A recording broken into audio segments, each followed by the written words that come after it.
अगर मैं आपसे कहूं कि आपकी जिंदगी में जिस कमी को आप सालों से महसूस कर रहे हैं, उसका दरवाजा तभी खुलता है जब आप वो देते हैं जिसे बाइबल पहला हिस्सा कहती है। तो क्या आप विश्वास करेंगे? मेरे प्रिय भाइयों और बहनों, आज मैं आपसे किसी सिद्धांत की नहीं, किसी परंपरा की नहीं, बल्कि ईश्वर के हृदय की बात करने वाला हूं। हम आज जिस विषय को छूने जा रहे हैं, वो बहुतों को असहज करता है। बहुतों को लगता है कि यह सिर्फ पैसों की बात है। पर ध्यान दें, बाइबल कभी भी सिर्फ पैसों की बात नहीं करती। नहीं, परमेश्वर को आपकी रकम की जरूरत नहीं है, उसे आपके पहले स्थान की जरूरत है। दशमांश देने से आप परमेश्वर को पैसा नहीं दे रहे, आप उसका स्थान दे रहे हैं।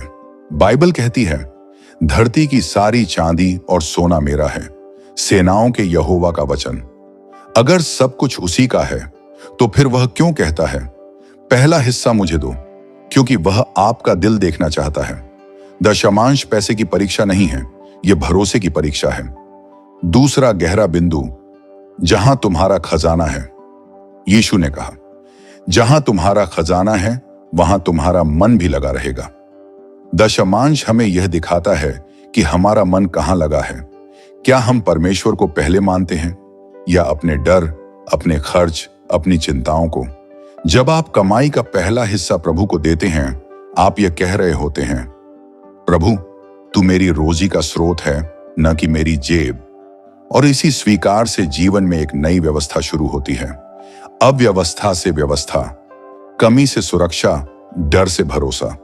तीसरा बिंदु, यह सौदा नहीं है, यह कवनेंट, वाचा है। बहुत लोग सोचते हैं, मैं देता हूं तो परमेश्वर मुझे और देगा। नहीं, यह व्यापार नहीं है। दशमांश देना एक वाचा, कवनेंट मानने जैसा है। जैसे एक बच्चा अपने पिता पर भरोसा करता है, वैसे ही हम अपने स्वर्गीय पिता पर भरोसा करते हैं। और बाइबल कहती है, यहोवा को अपने धन से और अपनी भूमि 10% दें कि पहिलौठी उपज से आदर दे। नीति वचन 3:9 यह आदेश किसी डर से नहीं, बल्कि एक गहरे प्रेमपूर्ण रिश्ते से आता है। चौथा बिंदु, मालाखी की चुनौती। परख कर देखो। मालाखी 3:10 में परमेश्वर कहता है, मुझे परख कर देखो। यह बाइबल में एकमात्र स्थान है जहां परमेश्वर कहता है, मुझे जांचो। जैसे वो कह रहा हो, मुझे पहला स्थान दो और देखो मैं तुम्हारे जीवन के लिए क्या करता हूं। ध्यान दें, वह कहता है, मैं आकाश के झरोखे खोल दूंगा। मतलब, जो आप अपनी ताकत से नहीं कर सकते, वो परमेश्वर अपने सामर्थ्य से करता है। आज की इस पहली शिक्षा में मैंने आपको एक बात स्पष्ट कर दी है। दशमांश पैसों के बारे में नहीं, परमेश्वर के प्रति प्राथमिकता की घोषणा है। जब आप परमेश्वर को पहला स्थान देते हैं, तो जीवन में ऐसा कोई द्वार नहीं है जिसे वह खोल न सके। बहुत लोग कहते हैं कि दशमांश मूसा की व्यवस्था के कारण है, पर सच यह है, दशमांश व्यवस्था से सैकड़ों साल पहले शुरू हुआ था। मेरे प्यारे भाइयों और बहनों, आज हम उस जड़ तक जाएंगे जहां से दशमांश का बीज पहली बार बोया गया था। परमेश्वर के सत्य को समझना हो तो हमेशा जड़ तक लौटना पड़ता है। और जब आप जड़ को जान जाएंगे, आप समझेंगे कि दशमांश कभी कोई नियम नहीं था, यह शुरुआत से ही रिश्ते का इज़हार था। एक, दशमांश की शुरुआत मूसा से नहीं, अब्राहम से हुई। बाइबल कहती है कि अब्राहम, जो विश्वास का पिता कहलाता है, उसने जब परमेश्वर से अद्भुत आशीष पाई, तो उसने अपनी सारी प्राप्ति का 10वां हिस्सा परमेश्वर के याजक मेल्कीसेदेक को दिया। यह घटना मूसा के जन्म से लगभग 500 साल पहले की है। यानी यहूदी नियमों का कोई अस्तित्व 500 साल पहले भी नहीं था। तो ध्यान दें, दशमांश कानून से नहीं आया। दशमांश एक स्वैच्छिक प्रतिक्रिया थी, कृतज्ञता की प्रतिक्रिया। अब्राहम ने यह इसलिए नहीं किया कि उसे डर था, उसने इसलिए किया क्योंकि वह जानता था, मेरी जीत, मेरी ताकत, मेरी सफलता सब परमेश्वर की देन है। और जब एक व्यक्ति यह पहचान लेता है कि उसका सब कुछ परमेश्वर से आया है, तो उसका दिल कहता है, प्रभु पहला हिस्सा तेरा है। 2, याकूब ने वचन में कहा, जो कुछ तू देगा उसका 10वां हिस्सा मैं वापस दूंगा।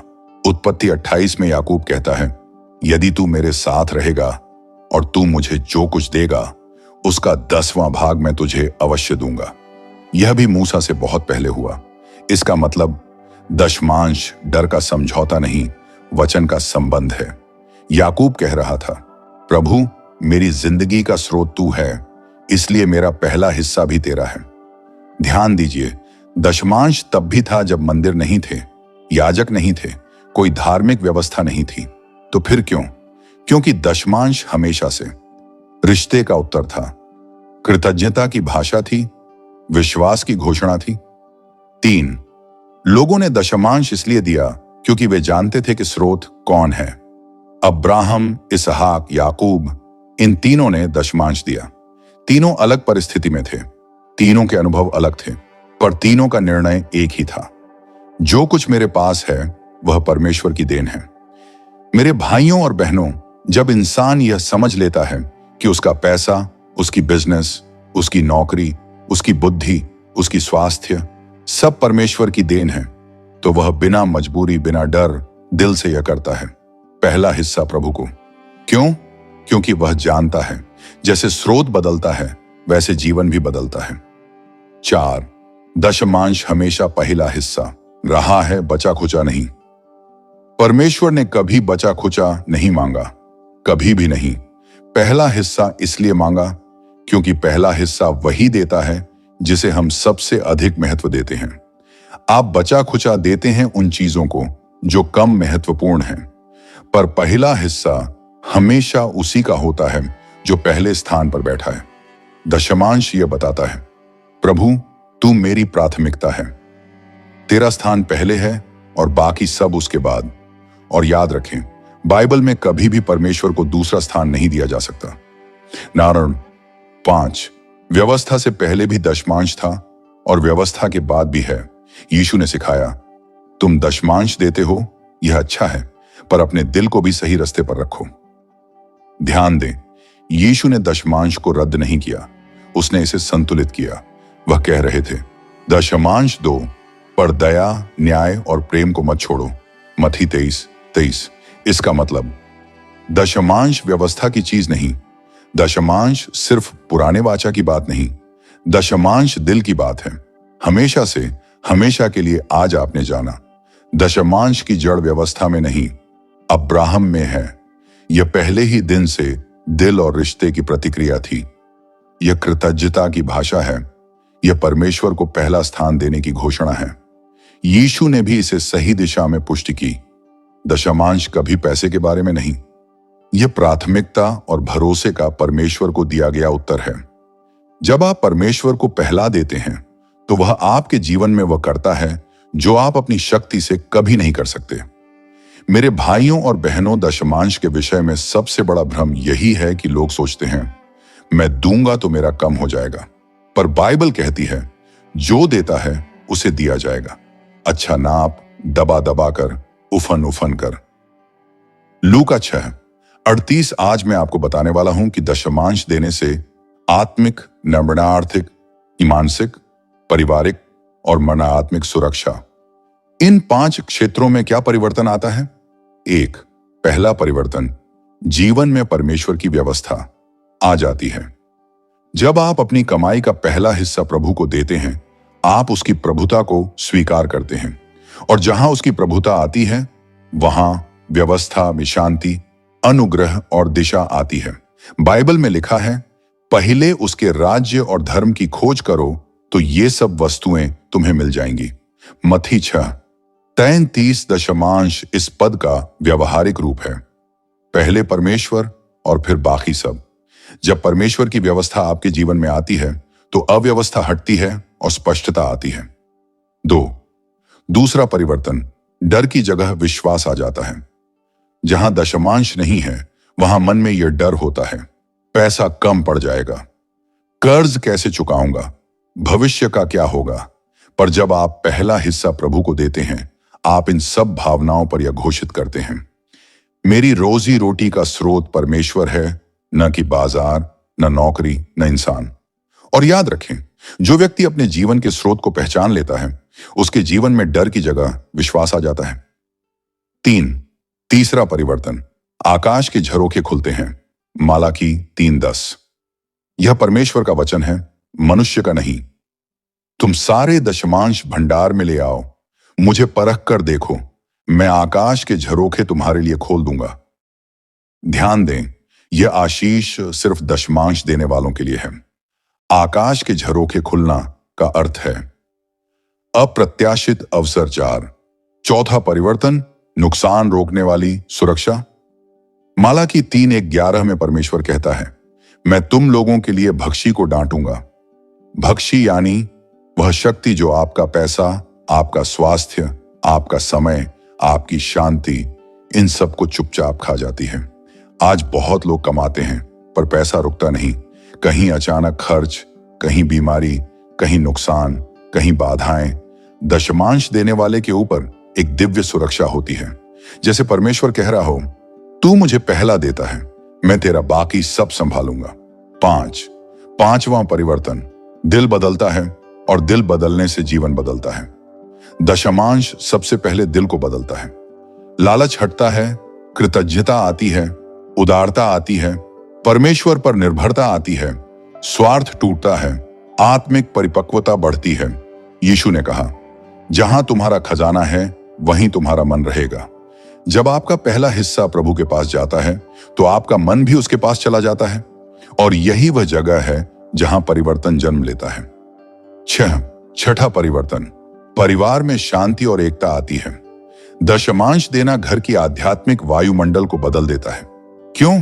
क्योंकि जहां प्राथमिकता सही होती है वहां प्रभु की शांति रहती है। जब पति पत्नी दोनों परमेश्वर के प्रति एकमत होते हैं तो परिवार का वातावरण बदल जाता है। तनाव कम होता है, कलह घटता है, आशीष बढ़ती है, परमेश्वर का हाथ परिवार पर रहता है। सातवां परिवर्तन, आत्मिक जीवन मजबूत होता है। दशमांश सिर्फ जेब से नहीं, दिल से निकलता है, और जो दिल देना सीखता है वह परमेश्वर के साथ गहरा चलता है। दशमांश देने वाला व्यक्ति कभी कंजूस ईसाई नहीं बन सकता। वह बढ़ता है, बदलता है, परिपक्व होता है, क्योंकि दशमांश विश्वास को सक्रिय करता है। विश्वास आशीष को सक्रिय करता है। आशीष जीवन को बदल देती है। आज आपने जाना, दशमांश देने से जीवन में परमेश्वर की व्यवस्था आती है, मन से डर हटता है, आकाश के झरोखे खुलते हैं, नुकसान रुकता है, दिल बदलता है, परिवार में शांति आती है, आत्मिक जीवन मजबूत होता है। दशमांश सिर्फ देने का कर्म नहीं, यह पूरा जीवन बदलने वाला सिद्धांत है। दशमांश परमेश्वर का तरीका है यह देखने का कि क्या हमारा दिल उसके हाथ में है या फिर संसार हमारे हाथ पर शासन कर रहा है। मेरे प्रिय भाइयों और बहनों, बहुत लोग दशमांश को सिर्फ देने का विषय समझते हैं, पर वे यह नहीं जानते कि दशमांश का सबसे बड़ा उद्देश्य सिखाना है। आज मैं आपको वो चीजें बताने वाला हूं जो परमेश्वर दशमांश के माध्यम से हमारे अंदर बनाता है। ऐसी चीजें जो शब्दों से नहीं सिखाई जा सकती, केवल अभ्यास से पैदा होती हैं। पहला पाठ, परमेश्वर पहला है, यह जीवन की मुख्य नींव है। दशमांश देने से हम हर महीने ये घोषणा करते हैं, मेरी ताकत नहीं, मेरा परमेश्वर मेरा स्रोत है। आप चाहे कितना भी कमाएं, अगर परमेश्वर पहला नहीं है तो सब कुछ अपनी जगह नहीं बैठता। नीति वचन 3:9 कहता है, अपनी आय की पहिलौठी उपज से यहोवा का आदर कर। परमेश्वर पहला इसलिए चाहता है क्योंकि वही हमारी जिंदगी का पहला है, और हर बार आप दशमांश देते हैं, आप अपने दिल से यह स्वीकार करते हैं, प्रभु पहला स्थान तेरा है। दूसरा पाठ, हम मालिक नहीं, प्रबंधक, स्टीवर्ड हैं। दशमांश हमें याद दिलाता है कि हम जो कमाते हैं उसके मालिक नहीं हैं। हमें जो दिया गया है वह सौंपा गया है। पैसा हमारा नहीं, परमेश्वर का है। भजन 24:1 कहता है, पृथ्वी और जो कुछ उसमें है वह सब यहोवा का है। दशमांश परमेश्वर का तरीका है हमें विनम्र करने का, क्योंकि देने से हम यह मान लेते हैं कि हम अपने संसाधनों के मालिक नहीं, केवल देखभाल करने वाले हैं। तीसरा पाठ, भरोसा न कि डर। दशमांश का सबसे बड़ा पाठ भरोसा है। बहुत लोग नहीं देते क्योंकि उन्हें डर है कि पैसा कम हो जाएगा, पर परमेश्वर हमें इस डर से आजाद करना चाहता है। जब आप पहला हिस्सा देते हैं, आप यह घोषित करते हैं, मेरा भविष्य परमेश्वर के हाथ में है, बैंक बैलेंस में नहीं। इसीलिए वह मालाकी 3:10 में कहता है, मुझे परख कर देखो। क्यों? क्योंकि वह चाहता है कि आप डर से नहीं, भरोसे से जीवन जीना सीखें। 4, चौथा पाठ, देना एक आत्मिक अनुशासन है। दशमांश देना केवल दान करना नहीं है, यह एक आत्मिक अभ्यास है। जैसे प्रार्थना करना, जैसे वचन पढ़ना, जैसे उपवास, वैसे ही देना भी आत्मिक अनुशासन है। क्यों? क्योंकि देना दिल को बदलता है। यीशु ने कहा, लेने से अधिक देना धन्य है। प्रेरितों के काम 20:35। जब आप नियमित रूप से देते हैं, आपका दिल उदार बनता है, लालच से मुक्त होता है, परमेश्वर की दिशा में झुकता है, आत्मिक रूप से मजबूत होता है। दशमांश आपकी आत्मा को प्रशिक्षित करता है, यह आपको विश्वास में चलता हुआ बनाता है। 5वां पाठ, परमेश्वर की कार्य में भागीदारी। दशमांश देकर हम परमेश्वर के कार्य में शामिल होते हैं। परमेश्वर चाहता है कि हम उसका मिशन, उसकी सेवकाई, उसके घर को सहयोग दें। जब आप अपना दशमांश देते हैं, आप सिर्फ एक सेवा को मदद नहीं कर रहे, आप परमेश्वर के राज्य में निवेश कर रहे हैं। स्वर्ग में ऐसी कोई चीज नहीं जो नष्ट होती हो, पर यहां दुनिया में आपका दिया हुआ दशमांश राजकीय कार्य के लिए इस्तेमाल होता है और उसका प्रतिफल अनंत जीवन में मिलता है। यीशु ने कहा, अपना धन स्वर्ग में जमा करो। मत्ती 6:20 दशमांश आपको स्वर्ग के खजाने से जोड़ता है। छठा पाठ, परमेश्वर सिखाता है कि आशीषें बांटने से बढ़ती हैं। दुनिया सिखाती है जो बचाओगे वही बढ़ेगा, पर बाइबल सिखाती है जो बांटोगे वही बढ़ेगा। नीति वचन 11:24 में लिखा है, कोई उदार होकर देता है, फिर भी उसके पास बहुत होता है। यह सिद्धांत केवल समझ से नहीं, दशमांश के अभ्यास से सीखा जाता है। परमेश्वर हमें सिखाता है, आशीषें रोकने से नहीं, उन्हें बहाने से बढ़ती हैं। दशमांश देने वाला व्यक्ति आशीष का बर्तन नहीं, आशीष की नदी बन जाता है। 7वां पाठ, परमेश्वर हमें स्वतंत्र बनाना चाहता है। दशमांश का अंतिम पाठ है स्वतंत्रता। स्वतंत्रता किससे? लालच से, चिंता से, भविष्य की घबराहट से, पैसे की पकड़ से। जब आप परमेश्वर को पहला हिस्सा देते हैं, आप यह कह रहे होते हैं, पैसे का मुंह पर अधिकार नहीं, मेरे जीवन पर अधिकार केवल परमेश्वर का है। दशमांश देने वाला इंसान कभी पैसा गुलाम नहीं बनता, वह परमेश्वर का स्वतंत्र बच्चा रहता है। दशमांश परमेश्वर का पहला स्थान दिखाने का तरीका है। यह हमें सिखाता है कि हम मालिक नहीं, प्रबंधक हैं। यह डर को हटाकर भरोसा पैदा करता है। यह आत्मिक अनुशासन है। यह हमें परमेश्वर के कार्य से जोड़ता है। यह दिल को बदलता है। यह हमें स्वतंत्र बनाता है। दशमांश एक आर्थिक कदम नहीं, यह आत्मिक प्रशिक्षण है। बहुत बार समस्या दशमांश में नहीं होती, समस्या हमारी सोच में होती है। मेरे प्रिय भाइयों, दो और बहनों, लोग दशमांश से इसलिए दूर नहीं भागते कि बाइबल उलझन पैदा करती है। वे इसीलिए दूर भागते हैं क्योंकि गलतफहमियां उन्हें बंदी बनाती हैं। आज हम उन गलतफहमियों पर प्रकाश डालेंगे जो सालों से लोगों के दिल में बैठी हैं और जिनके कारण लोग परमेश्वर की आशीषों से वंचित रह जाते हैं। गलतफहमी 1, दशमांश तो चर्च या पादरी को अमीर बनाने के लिए होता है। यह सबसे बड़ी और सबसे पुरानी गलतफहमी है। सच क्या है? दशमांश परमेश्वर का सिद्धांत है, किसी चर्च का नहीं। जब अब्राहम ने दिया, कोई चर्च नहीं था। जब याकूब ने वचन किया, कोई पादरी नहीं था। जब परमेश्वर ने मालाकी में कहा, वह लोगों से बोला, पहला हिस्सा मुझे दे। ध्यान रखें, दशमांश देने से परमेश्वर का काम आगे बढ़ता है, लेकिन इसका उद्देश्य आपका दिल बदलना है। आपके और परमेश्वर के बीच का संबंध है। यह इंसानों को नहीं, प्रभु को दिया जाता है। परमेश्वर हमारा दिल देखता है, बैंक खाता नहीं। गलतफहमी 2, मेरे पास अब तो कम है, जब ज्यादा होगा तब दूंगा। मेरे भाइयों और बहनों, याद रखिए, दशमांश कम होने या ज्यादा होने का विषय नहीं, पहला किसे मानते हो का विषय है। बहुत लोग कहते हैं, जब कमाई बढ़ेगी तब देना शुरू करूंगा, पर बाइबल कहती है, जो थोड़े में विश्वास योग्य होगा वह बहुत में भी विश्वास योग्य होगा। लूका 16:10, परमेश्वर यह देखना चाहता है कि क्या आप कम में भी वफादार हों। अगर कोई थोड़े में नहीं दे सकता, वह ज्यादा में भी नहीं देगा। गलतफहमी 3, अगर मैं दूंगा तो मेरा खर्च कैसे चलेगा। यह डर हर इंसान में होता है। वह सोच है जिसे परमेश्वर बदलना चाहता है। मालाकी 3:10 में वह कहता है, मुझे परख कर देखो। क्यों? क्योंकि वह चाहता है कि आप कमी के डर में नहीं, प्रावधान के विश्वास में चलें। सच यह है, जो देते हैं वे कमी में नहीं चलते, जो रोकते हैं वे कमी में गिरते हैं। देना प्रावधान का दरवाजा खोलता है, रोकना बंद दरवाजे जैसा है। दशमांश आपके खर्च को कम नहीं करता, उसे आशीषित करता है। गलतफहमी 4, दशमांश सिर्फ पुराने नियम का विषय है, नए नियम में जरूरी नहीं। यीशु ने कहा, तुम दशमांश देते हो, यह अच्छा है, लेकिन न्याय, दया और विश्वास को मत छोड़ो। मत्ती 23:23 ध्यान दें, यीशु ने कभी नहीं कहा कि दशमांश गलत है। उन्होंने कहा कि व्यवस्था को पूरा करने के साथ साथ दिल की भावना भी सही होनी चाहिए।